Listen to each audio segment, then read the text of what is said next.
45 นาที45 นาทีพร้อมแล้วก็น้องกระโดดจับก็พร้อมจะน้องกระโดดสนามไปเดินกันเด้อ4 3 2 1วางเลยขน่อยสา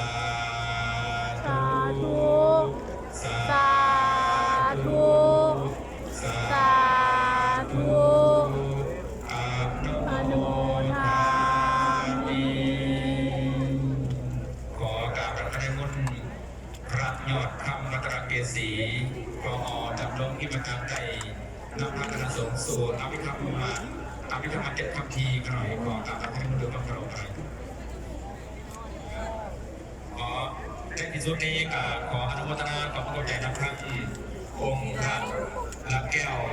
มหาสุนิทัติบดีพระลักแก้วมหาวรยานาธิบดีพระเทรานุเทระผู้องค์ที่ได้เมตตากล่าวในงานพิธีขออนุโมทนาขอบพระคุณใจนับทั้งการนำพระกัดขันสุการขันกระทรวงขันเมืองขันท้องถิ่นตลอดถึงญาติธรรมกัลยาณธรรมทั้งหลายที่ได้กล่าวในงานพิธีในวันนี้ขออนุโมทนาขอพระคุณใจนับทั้งเจ้าภาพเจ้าสภาผู้คนนาตั้งแต่ภาคกลางจนถึงภาคคำที่ได้ประเภทกุศลร่วมกันในครานี้การเป็นการน้อมถวายบุญบูชาคุณแห่งองค์พระยาแก้วมหาสังฆสุตมธิบดีมหางอนจำนวนบุญอดีตพระตัทุตังรัตน์ประธานคณะสัมพันธ์แห่งสปปลาวได้เป็นพระราชสุดท้ายข้อใจที่ประเสริฐสิ่งใดที่เราเลิศขอจงบังเกิดนี้แก่พ่อแม่ครูอาจารย์และการนำความการออกตัวญาติโยมกับบริษัทลูกตนาอันนี้แต่ความสุขความเจริญทั้งกายทั้งใจปรารถนาที่หนึ่งประการใดขอใจดังกำลังต้องปรารถนาจัตตารโรธรรมาวัตันติอายุกโนสุขังพลังขอธรรมสการเจริญพรสาธุนี่ค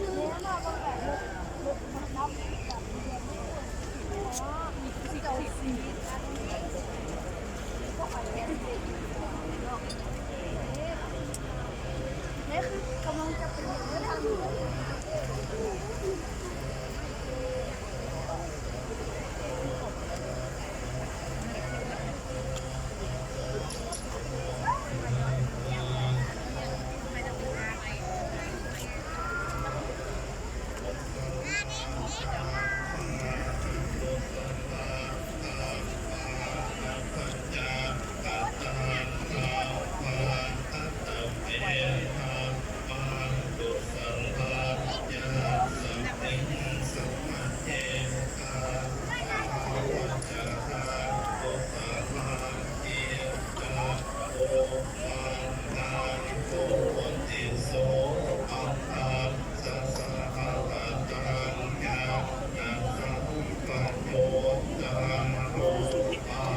ฝนตกก็มันฝนตกกันน้ำ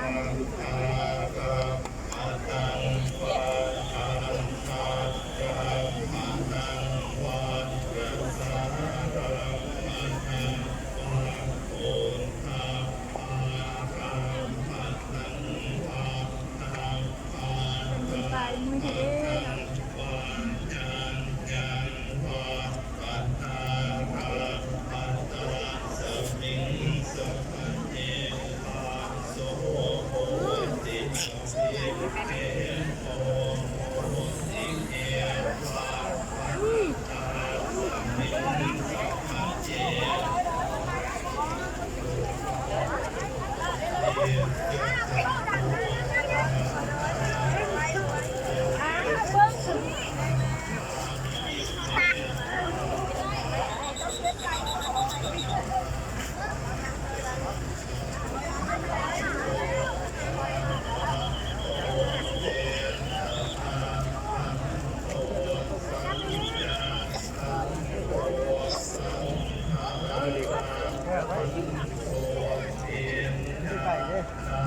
ไก่ก็รีบได้เ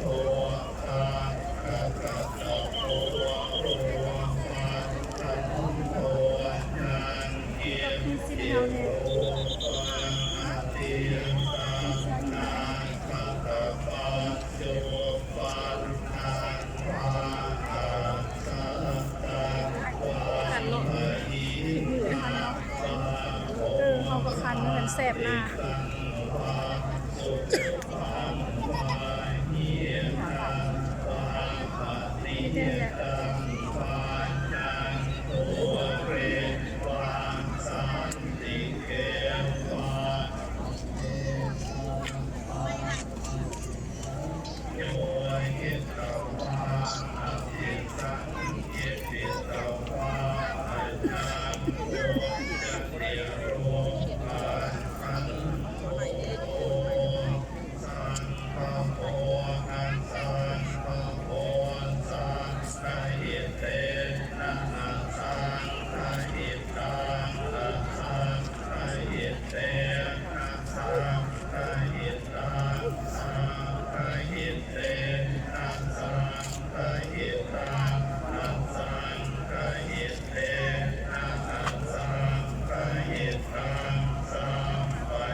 ตัวกูมันนึกแก่เดี๋ยวส่งแก่ ลูกกับแก ตัวละ มือทั้งคนไปลูก จากอันนู้นลงไปเลย ปล่อยตัวปล่อยตัว คุณแม่นำไปทอดเด้อ ปล่อยแล้ว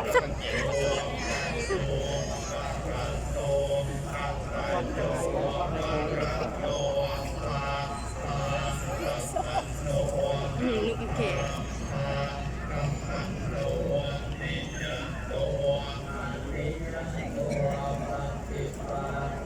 เดี๋ยวเราอยู่บ้านใครคน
ไม่กันบอก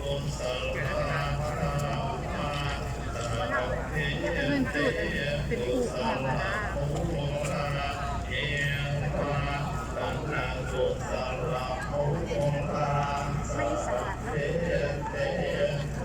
ควันกระจุ่มกระจายเลย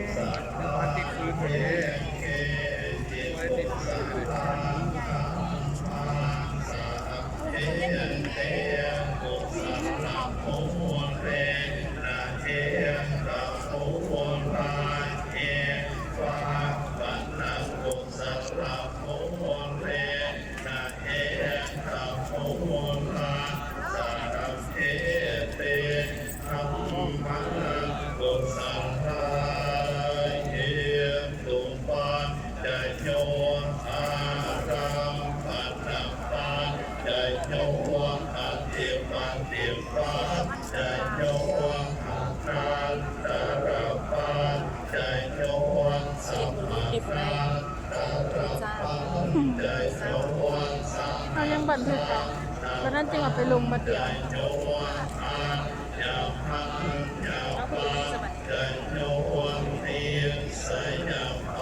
คนหลายทั้งเป็น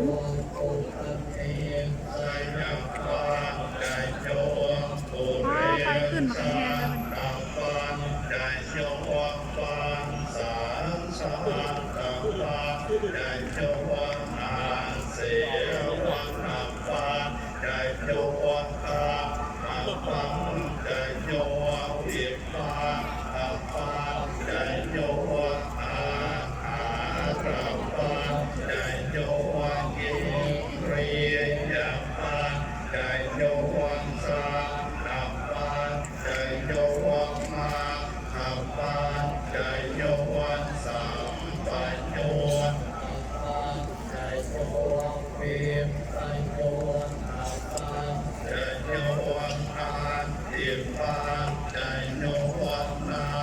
คิดตา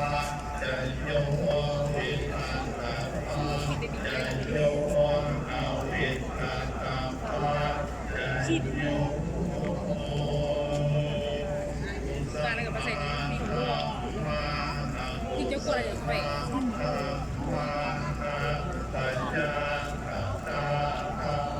มันเขาแบบใช้สิทธิ์ ถึกจะแบบ สิจะมีคุยก่อนทำสบายแล้วก็เป็นสิบา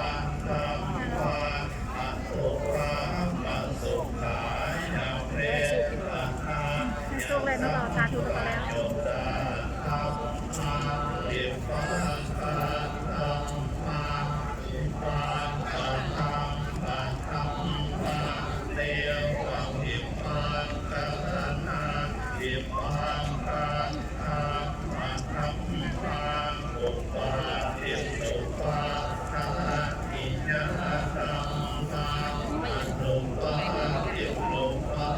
ลูกหลานเลยนี่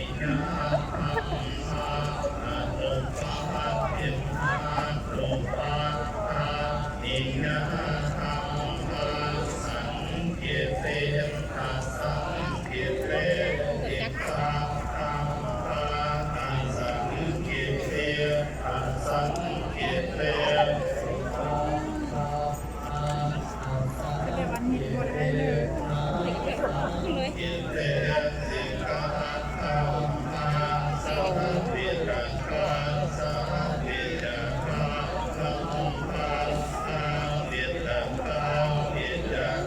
ดี๋ยวนี้กำลังใหม่ดูเทียนกับดอกไม้จอใหญ่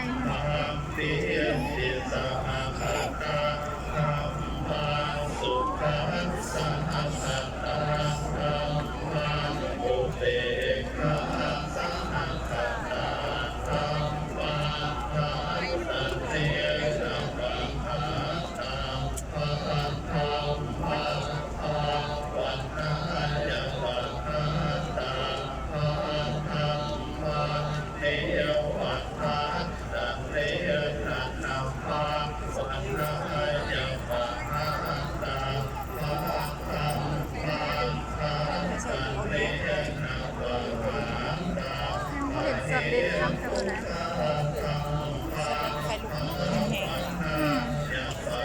เห็นตอนนั้นตอนนี้สมัยก็ฮอดแล้ว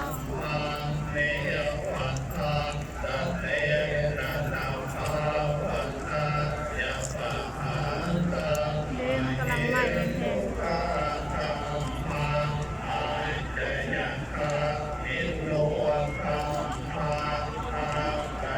คุณได้บอกที่ไหนว่าใส่เขาไม่ยอมเขาเลยมันเป็นจะรักกันเขาไม่ยอม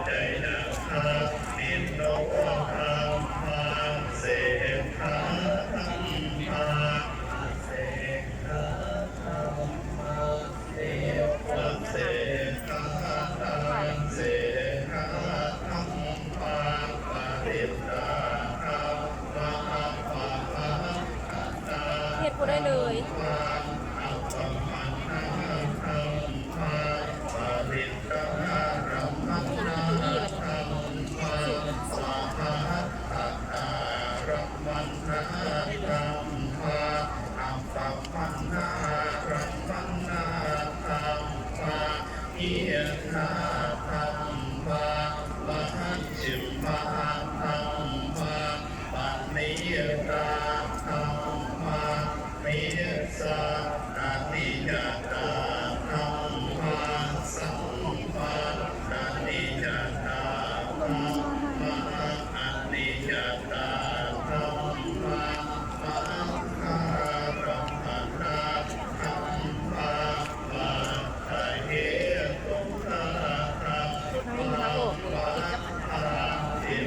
เขาซักสน้อยมาบ่ บริมาแผล ต้องเข้ามากับลูกสน้อย แล้วการเดินด้วย นะ เมื่อมันจะลุก เลย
ขออนุญาตประชาสัมพันธ์ในขณะที่เพิ่นได้สู่พระพิธรรมเจ็ดคำที่ได้จำลงไปในการถวายเพื่อนมอดในองค์พยาแก้วมหาสังฆสุธรรมาธิบดีรัตนมหาสังฆปาโมมหากรต้องคุณหลังจากที่แปลให้ได้เป็นศูนย์จุดสูงสุดแล้วพ่อแม่ครูอาจารย์คณะบริหารงานประจำการศูนย์กลางองค์การพุทธศาสนาสองพันแห่งสปปลาวเจ้าคณะอำเภอสองแขวงคณะแขวงเป็นกระไดพักผ่อนและอัธยาศัยและนั้นขอประชาสัมพันธ์ถึงเมื่อวันที่27 มิถุนายน 2020 ในเวลา 15:00 น.เป็นจะได้บรรจุอัฐิดุหรือว่าเก็บกระดูกขององค์พระแก้วมหาสังฆสุธรรมาธิบดีมหาวรรณภูมิมหาธิราชเจ้าในเวลา 15:00 น.ของเมื่อวันที่27 มิถุนายน 2020 ขอกราบพระคณะนิมนต์คณะสงฆ์ที่ได้อาราธนานิมนต์ไว้ลงนามแล้วนั้นได้ปฏิบัติหน้าที่สัปดาห์ที่ของตัวเองที่ทางคณะกรรมการเพื่อได้ทางอาราธนานิมนต์ไว้นอกจำนวนหลายองค์ที่ได้รวมบรรจุอัฐิดูตัวเก็บดูขององค์พระแก้วในวันที่27 มิถุนายน 2020 ในเวลา 15:00 น.หลังจากเก็บอัฐิดูแล้วก็จะได้สู่ปฏิบัติองค์คุณอยู่ที่ก่อนบำเพ็ญพระกุศลในบวรของธรรมสภาขอประชาสัมพันธ์ของตนญาติโยมบรรดาทานพุทธศาสนิกชนผู้ใจบุญทั้งหลายจงได้รับทราบทั้งผู้แล้วกันขอเป็นจะได้เก็บอัฐิในมือวันที่27 มิถุนายน 2020 และตอนเช้าของวันที่28 มิถุนายน 2020 จะมีพิธีตักบาตรหลวงตักบาตรใหญ่ตักบาตรรวมมหาสงฆ์ซึ่งมีอยู่จำนวน109 องค์มีได้ข่าวอาราธนานิมนต์มารวมทั้งพระวิจารณ์และตามแขวงทั้ง18แขวงที่ได้ข่าวอาราธนานิมนต์ไว้แล้วนั้นจะได้ร่วมพิธีตักบาตรถวายสังฆทานเลิกมงคลในเมื่อวันที่28 มิถุนายน 2020 ที่ขอประกาศประกาศประชาสัมพันธ์มาถึงครูบาอาจารย์และออกตัวอย่างโยมทางพุทธศาสนิกชนทุกทุกทางได้รับโปรดและรับทราบตามที่ได้ประกาศไว้ในขอธรรมนมัสการและเจริญพรขอบใจ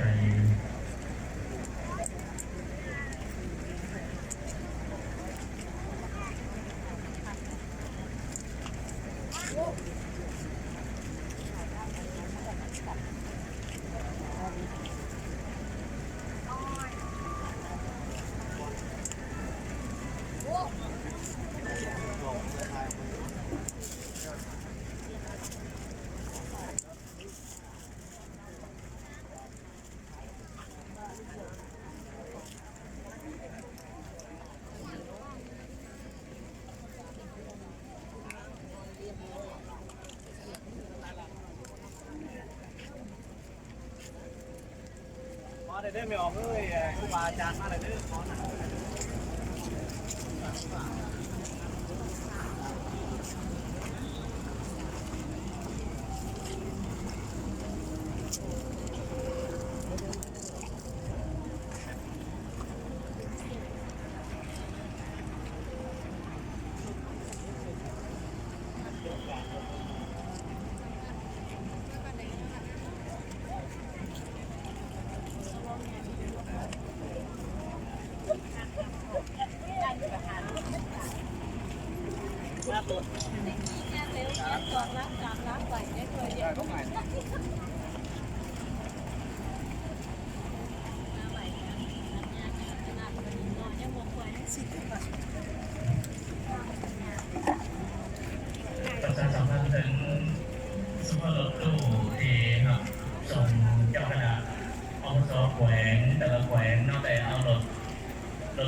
ใส่เจ้าคณะแขวงทุกแขวงที่ได้กับที่ผักน้ำน้องได้เอารถมาที่จุดนัดหมายทางอนุกรรมการสถานที่และอนุกรรมการต้อนรับได้นำเอารถตู้ที่ได้รับส่งเจ้าคณะโบสถ์แขวงมันจะได้กับที่ผักนั้นได้เอารถของทางได้มาประจำที่จุดนัดหมายแล้วจุดนัดพบไว้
คนกำลังออกกำลังไปย่าง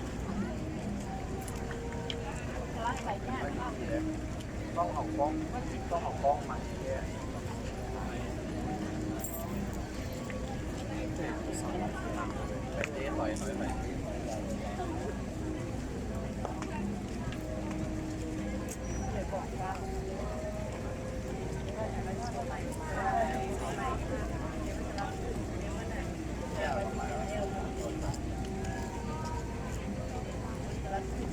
เดี๋ยวมันหนีไม่เห็น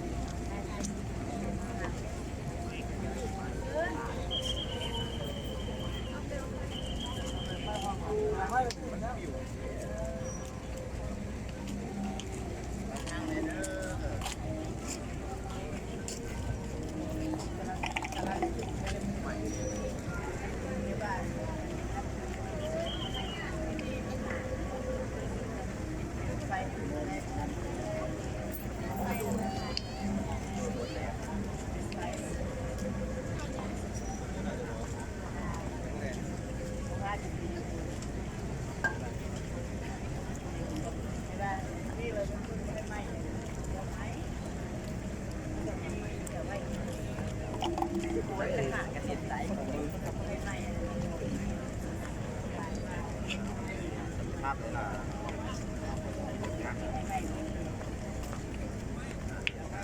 ใจสางอยู่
เ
โอ้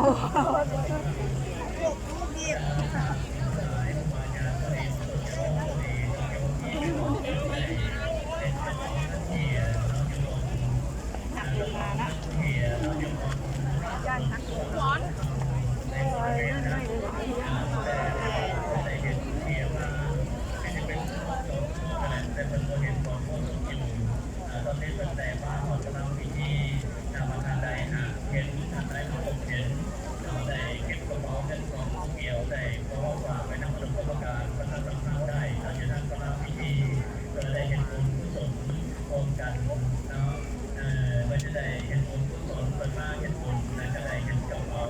เงินเหียมัน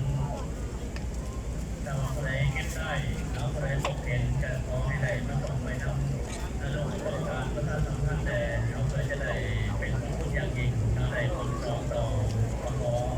แสดงความนอมรับการเป็นขอบใจผู้ทางเราทางได้พบได้เห็นก็ขอให้ได้ส่งคืนทางเราต้องการจะได้นำเจ้าของเป็น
ข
เ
Wow.